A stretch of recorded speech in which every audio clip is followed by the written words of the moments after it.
Hey, it's Rose, your flower girl, and we are approaching the end of January, which means we're coming right up to my favorite time of year, Valentine's Day. I love putting together beautiful arrangements for people's loved ones, but today I want to showcase that you too can go to your local grocery store, pick out some ingredients, and put together your own personal piece of perfection for your loved one.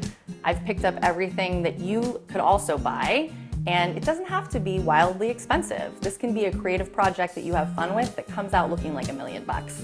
We're not just going to use the typical red rose, but we are going to use a green tea rose and touches of pink, and we're going to incorporate some interesting architectural elements to really make it look like $1 billion. One thing that can make an arrangement look really expensive and fabulous is to have a unique vase that's unlike something you're used to seeing.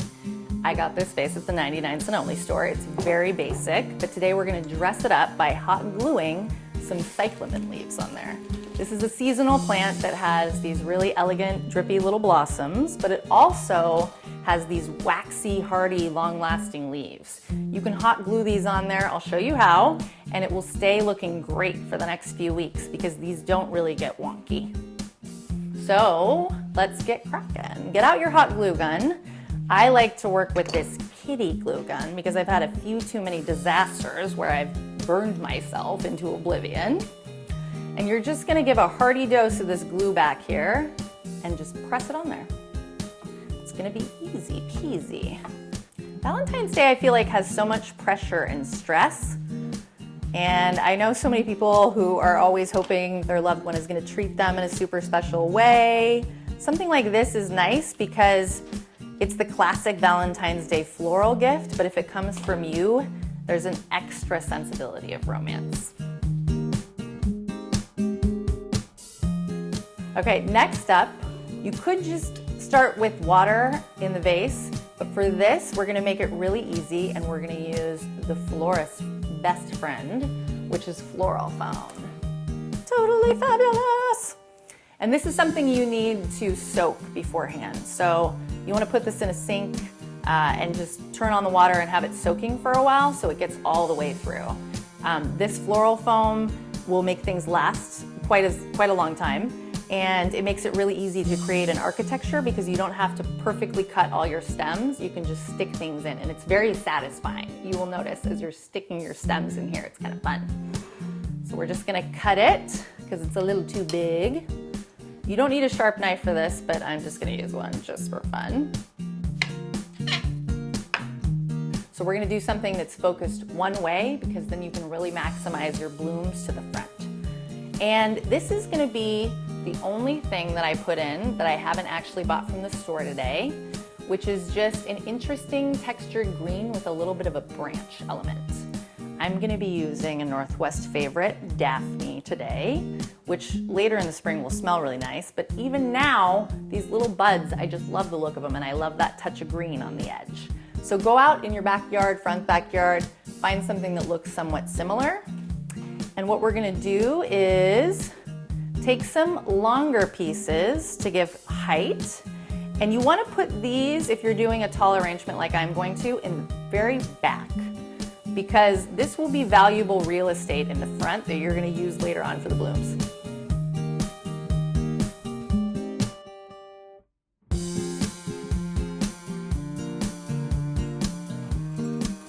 Okay, so this is where we're gonna start getting crafty and creative.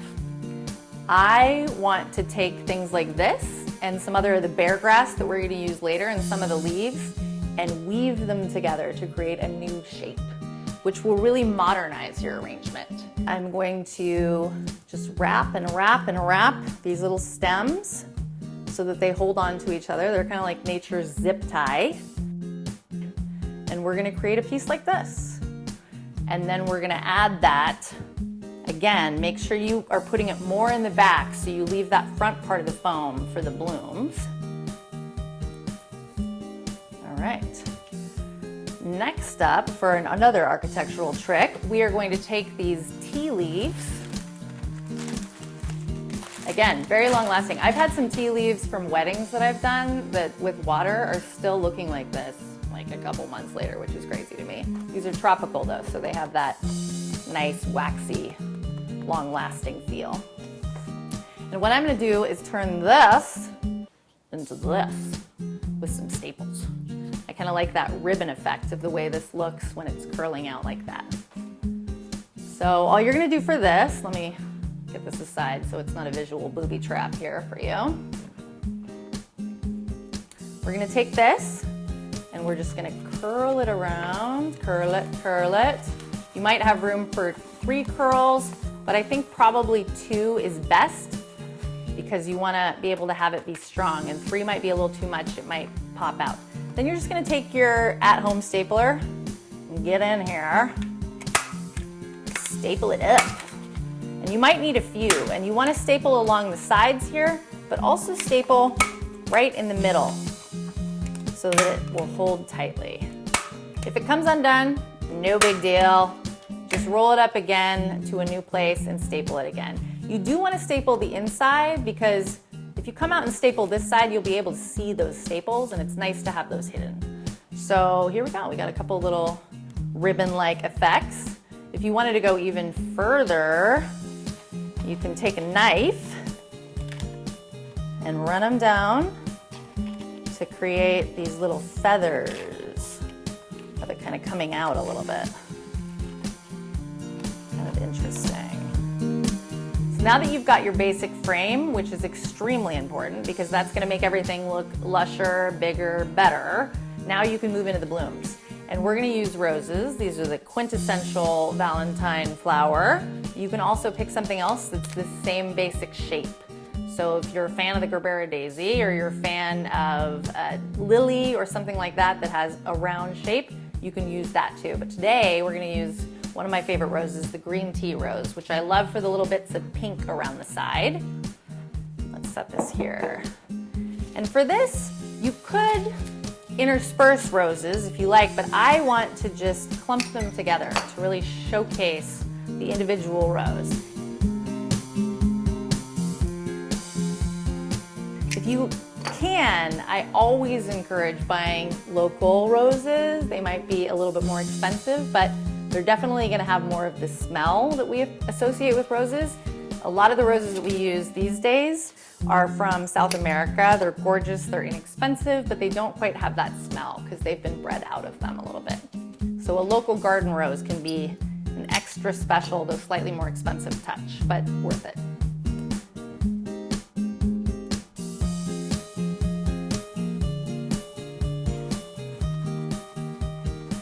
Now I've got my precious dozen roses in there. Okay, now we're gonna do the pop of color.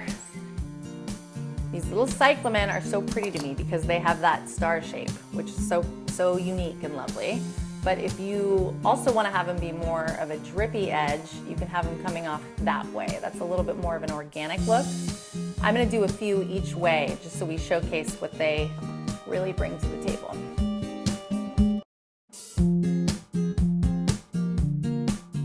Okay, next up, I want to use some of these bear grasses. These guys you've definitely seen at your local grocery store. These are a classic. And what I want to do here is, again, another weaving technique. You want to take these and you're going to pop them down in there. These are another one that don't need to be drinking. So these can just be right in the architecture of your blooms. They don't even really need to be in the water. They'll still stay looking green. And you're going to use your curly willow to weave them through. And this is another thing that is going to look kind of ribbon-like, which increases the modern feel. And as I'm putting these in here to secure them, I'm just going to wrap them around the head of that rose. Just going to obsess about a few more details. That's my favorite part. Okay, here we have it. Happy Valentine's Day. And truly, this would cost you well over $100 if you've got a dozen roses and all these little details, especially on Valentine's Day from your local florist. But just between us, I bought these materials for $42, including the base. But the best part, more than the deal, is that this came from you, and it's something that you put time and energy into, not that much necessarily in the grand scheme of things, but it's gonna look like a lot, and it's gonna have a lot of romantic impact. So thank you so much for watching. Please leave me a comment, subscribe to my channel for more tips and tricks, and I look forward to presenting more fun ideas. But until then, happy Valentine's Day. Enjoy.